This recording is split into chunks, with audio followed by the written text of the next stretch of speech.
If you are living with fibromyalgia, I want to start by saying, I see you.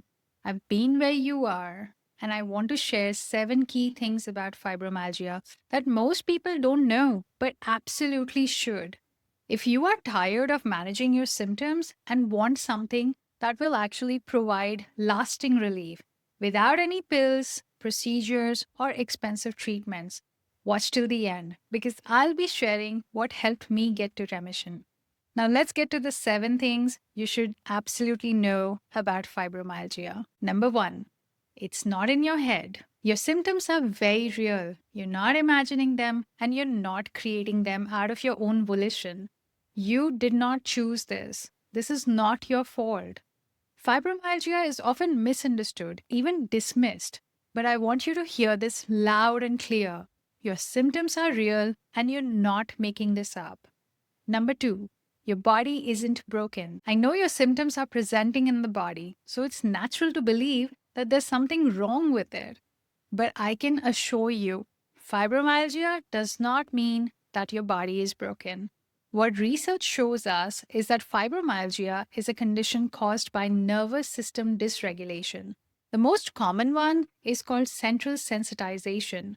This is where your brain and spinal cord become hypersensitive. So, things that usually wouldn't hurt a person can cause intense pain for you. For instance, using the blood pressure cuff on your arm.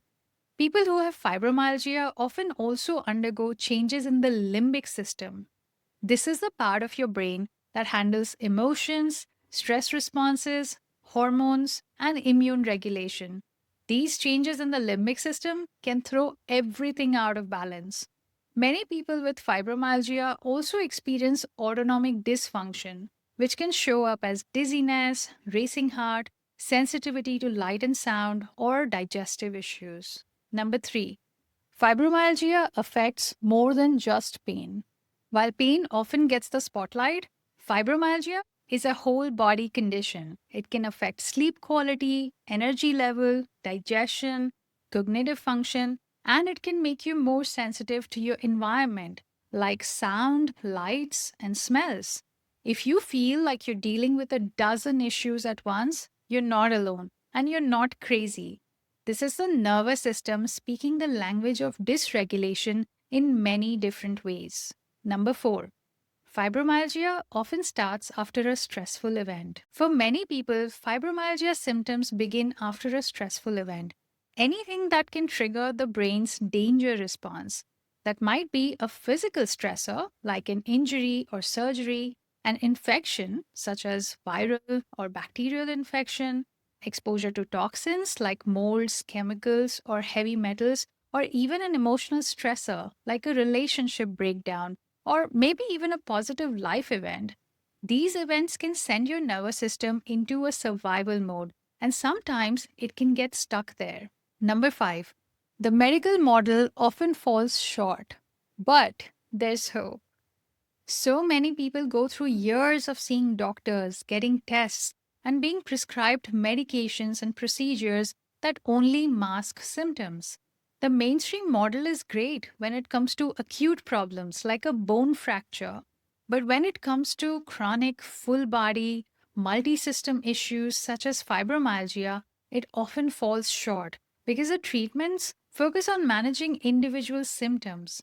But the good news is there are other tools that work at the root of the issue, and I'll talk about them in just a minute. Number six, fibromyalgia often comes with other diagnoses. If you have fibromyalgia, it's very common to also be diagnosed with other nervous system and immune system diseases such as rheumatoid arthritis, chronic fatigue syndrome, irritable bowel syndrome, or restless leg syndrome.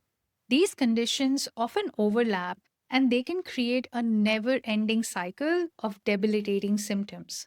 Number seven, this does not have to be your forever reality. This is the most important point I want to make in this video. Fibromyalgia does not have to be a life sentence. I lived with it for almost 20 years.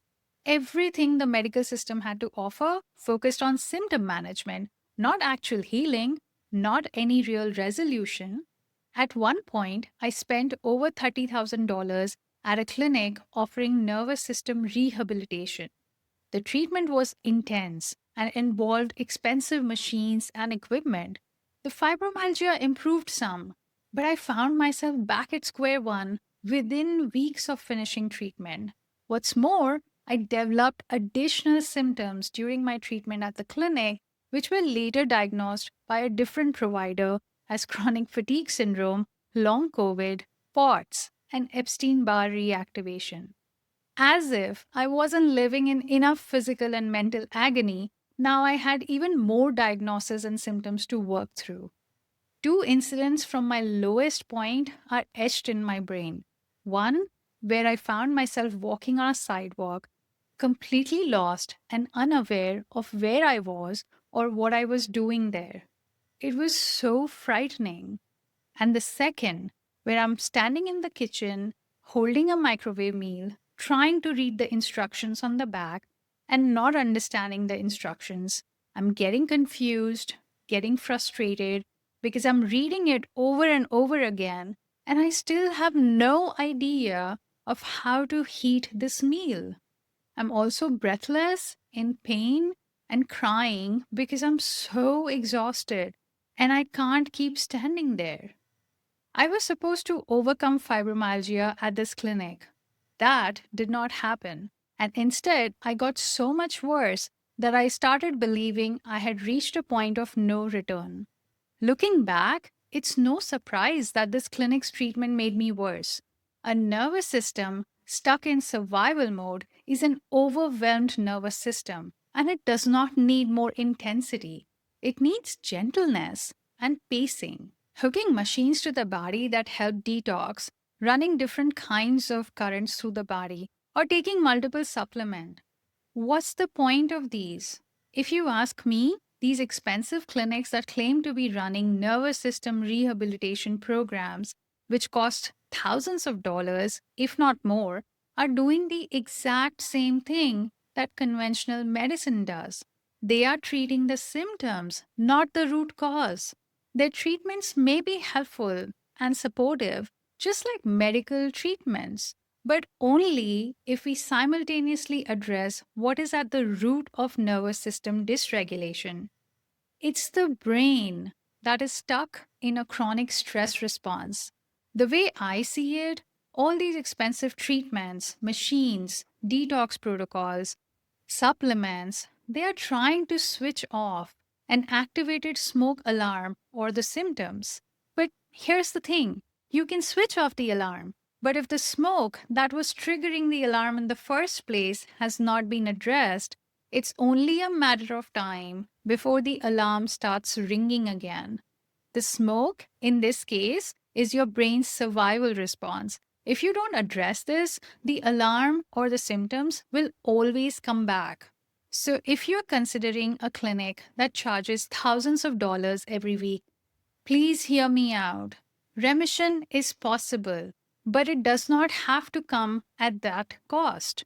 What finally worked for me and for so many others I now work with was learning how to rewire the brain's survival response. Because you see, your brain isn't broken, but if your life has been a string of physical and emotional adversities, your brain can get stuck in a space of feeling unsafe all the time. Unlearning patterns of trauma, like feeling not good enough, believing that people don't like me, putting others first before me because if I'm not helpful, people would not want to be with me. These are the patterns I had to unlearn. I also had to learn that I deserved as much compassion, kindness, and care that I gave to others, that my brain and body needed rest, that I could not always be on the go to distract myself from the emotional pain I was living with.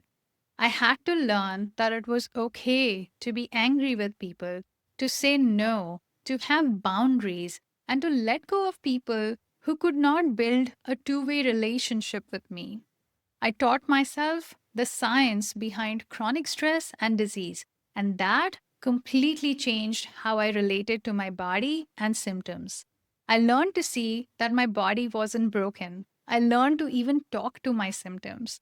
I used evidence based therapies such as internal family systems therapy, also known as IFS or parts work, pain reprocessing therapy or PRT, breath work, cognitive behavior therapy, and self compassion focused therapy. I use these different therapies to change the way my brain and body processed thoughts, beliefs, emotions, and even my symptoms. From seeing my body as broken and getting frustrated and angry with it, to learning that my symptoms were a very normal response to the abnormal levels of stress I was living with. This is the path I walked. I stopped fighting my symptoms and started becoming curious about them. They were not the problem, they were just the messenger, warning me that the way I was living physically and emotionally was unsustainable, unsafe, and toxic. Today, I don't feel unsafe in my life or in my brain and body. And I've come to realize that the absence of illness isn't the same as wellness. Wellness is joy, connection, love, hope, playfulness, and laughter. That's what safety feels like to my nervous system. And that's what I'm building now. I'm not special. I'm not superhuman. I'm just a regular average person who finally found the right information and tools. If my brain and body can heal, yours can too. You're not broken. You're just stuck right now. But when you learn how to rewire your brain for healing, your body will follow. And that's why I say this to you with my whole heart. Remission is possible for you.